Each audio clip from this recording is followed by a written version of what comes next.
حضرت علی رضی اللہ تعالیٰ عنہ فرماتے ہیں، تمام تعریفیں اس ذات کے لیے ہیں کہ وہ جسے توڑے اسے کوئی جوڑ نہیں سکتا، اور جسے وہ جوڑے اسے سارے توڑنے والے مل کر توڑ نہیں سکتے۔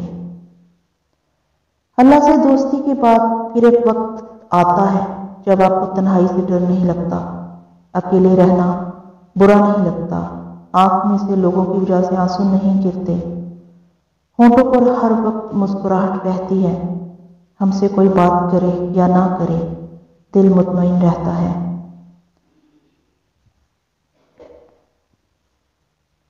بلندی کو اللہ نے انکساری اور عاجزی میں چھپا دیا ہے اور لوگ اسے تکبر میں تلاش کرتے ہیں۔ حضرت علی رضی اللہ تعالیٰ عنہ نے فرمایا، خاموشی ایک عظیم نعمت ہے، خاص طور پر اس وقت جب اختلافات زیادہ ہوں، آوازیں بلند ہوں، علم کی کمی ہو اور دلیل کی کوئی اوقات نہ ہو۔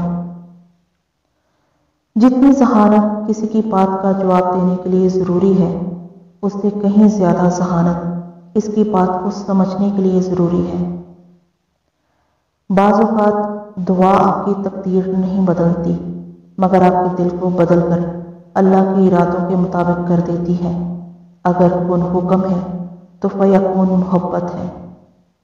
حضرت علی رضی اللہ تعالیٰ عنہ فرماتے ہیں، مشکلات ہمیشہ بہترین لوگوں کے حصے میں آتی ہیں، کیونکہ وہ اس کو بہترین طریقے سے انجام دینے کی صلاحیت رکھتے ہیں۔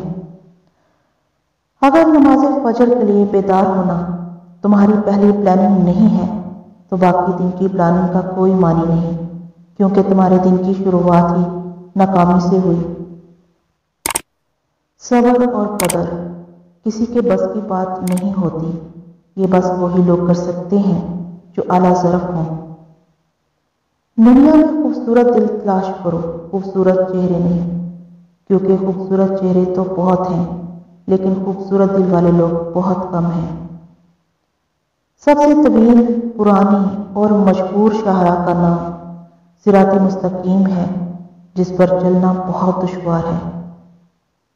حضور اکرم صلی اللہ علیہ وآلہ وسلم کا فرمان ہے، سب سے زیادہ عاجز وہ شخص ہے جو دعا کرنے میں بھی عاجز ہو، اور سب سے بڑا بخیل وہ شخص ہے جو سلام کرنے میں بھی بخل کرتا ہو۔ حضرت علی رضی اللہ تعالیٰ عنہ نے فرمایا، اگر تم اس وقت مسکرا سکتے ہو جب تم پوری طرح ٹوٹ چکے ہو تو یقین جانو دنیا میں تمہیں کبھی کوئی نہیں توڑ سکتا۔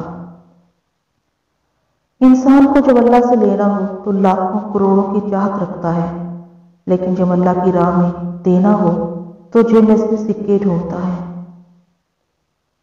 عمر میں بڑا ہونے سے کچھ نہیں ہوتا، بڑے آپ تب ہوتے ہیں جب آپ دوسروں کو سہنا اور برداشت کرنا سیکھ جاتے ہیں۔